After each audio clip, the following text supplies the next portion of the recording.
Otep à tous, bienvenue sur la chaîne des panafricanistes par essence, par conviction et par excellence. Celle des citoyens kémites par nécessité et obligation de combat. Nous sommes une chaîne qui n'est guidée que par nos ancêtres et rien que par les ancêtres qui appartiennent à l'égrégore du monde noir. Par conséquent, nous ne croyons en aucun Dieu venu de l'étranger. Toutefois, cette vidéo n'est aucunement destinée à inciter à la haine ou à la violence, car nous menons un combat qui est d'abord et avant tout spirituel, intellectuel et démocratique. Ensuite, il est politique, géopolitique et géostratégique. Contre l'impérialisme, le colonialisme, le néocolonialisme et l'endocolonat, qui sont tous qualifiés de crimes contre l'humanité. Nous menons ce combat sur la base du principe fondamental que nous avons hérité de nos ancêtres kémites, qui est celui de la Mahat, c'est-à-dire solidarité, vérité et justice. Vous êtes donc en droit de connaître la vérité et nous avons l'obligation de vous dire la vérité, rien que la vérité, afin que justice soit rendue au continent africain. Et ça, c'est notre modeste contribution dans cette noble lutte en faveur de la souveraineté, la dignité, la solidarité et l'unité africaine. C'est exactement ça que nous appelons le panafricanisme. Bien-aimés frères et sœurs, que se passe-t-il aux Nations Unies? Vous savez que nous sommes en ce moment, il se passe à New York l'Assemblée générale de l'Organisation des Nations Unies, la 78e session. Et il y a des grands absents. Eh oui, il y a des grands absents.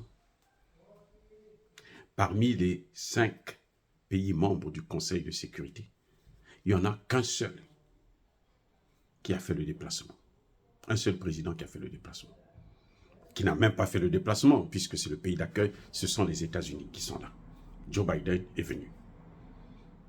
Emmanuel Macron a fui. Xi Jinping a boudé. Comment on l'appelle, Vladimir Poutine ignore. Et Sonic, et dans tous ces états, il ne comprend rien de ce qui se passe. Donc, vous voyez, les grands là, 5 membres du Conseil de sécurité, en fait, le Conseil de sécurité n'était pas là. Parce que les 5 membres permanents ne sont pas venus. Parce qu'on ne peut pas compter Joe Biden, puisque Joe Biden, lui, il est là parce que c'est lui qui accueille. Donc, il est obligé d'être là. Mais sinon, ils ne sont pas venus. La Russie n'est pas venue parce que pour la Russie, bon, ben, écoute, elle, ce qui compte, ce n'est pas l'Assemblée générale, ce qui compte pour elle, c'est le Conseil de sécurité. Là où elle a le droit de veto, en cas de, elle pose son veto quand elle n'est pas contente. Et elle bloque, elle paralyse. La Chine aujourd'hui est plus riche. Sinon, riche au même niveau que les États-Unis. Donc, elle n'a plus rien à foutre de cette institution, de l'Assemblée générale, là où les petits viennent parler. La France, c'est normal qu'elle ne puisse pas venir parce que la France a peur du Mali, du Burkina Faso et du Niger. Ça fait les 2 dernières années, là, la France s'est fait humilier par le Mali. Maintenant, il y a le Burkina Faso qui rentre dans la danse. Maintenant, vous avez aussi le Niger qui rentre dans la danse. La France n'est pas, Emmanuel Macron n'est pas capable lui-même de venir face au monde entier, venir dire devant les présidents du monde entier que moi, je ne retire pas mon ambassadeur du Niger parce que moi, j'ai dit que le gouvernement qui est là n'est pas légitime. Il ne peut pas le faire. Jusqu'à preuve de contraire, les Nations Unies déjà, lui ont donné un coup de marteau sur la tête. Mes excuses. Les Nations Unies, en recevant la délégation nigérienne, conduite par le ministre des Affaires étrangères du général Tchani, en la personne de M. Bakary Yaou Sangaré, eh ben, on a demandé au ministre des Affaires étrangères de Bazoum de s'écarter, de s'éloigner, de ne pas mettre pied là-bas. Il n'a pas sa place là-bas, en tant que qui? Il ne peut pas. Les Nations Unies, c'est un pays, une voix. Et la voix du Niger, là, c'est le ministre des Affaires étrangères du Niger actuel, M. Bakary, qui est le patron. C'est lui qu'on écoute. On n'écoute pas Bazoum. Bazoum, c'est fini. Le coup d'État est consommé. Donc, Emmanuel Macron, en fait, il a peur.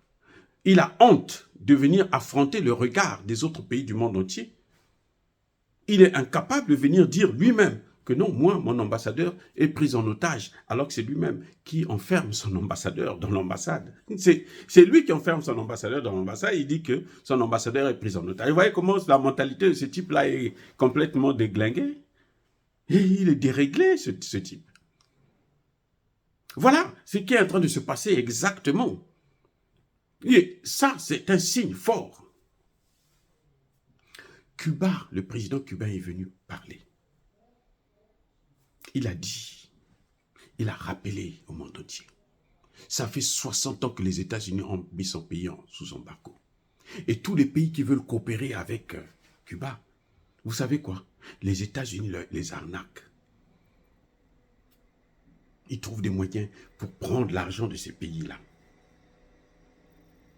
et bloquer Cuba d'évoluer. Le Venezuela, ça fait 20 ans qu'ils subissent les sanctions des États-Unis. Et vous êtes surpris que ces pays-là puissent tendre la main à la Chine, à la Corée du Nord. Mais le monde entier ne peut plus continuer à être l'esclave des États-Unis. Si les Américains ne comprennent pas ça, mais ils finiront par comprendre ça par la bonne méthode. Parce que l'Amérique n'a reçu aucun mandat divin de gouverner ce monde. Attends, je répète.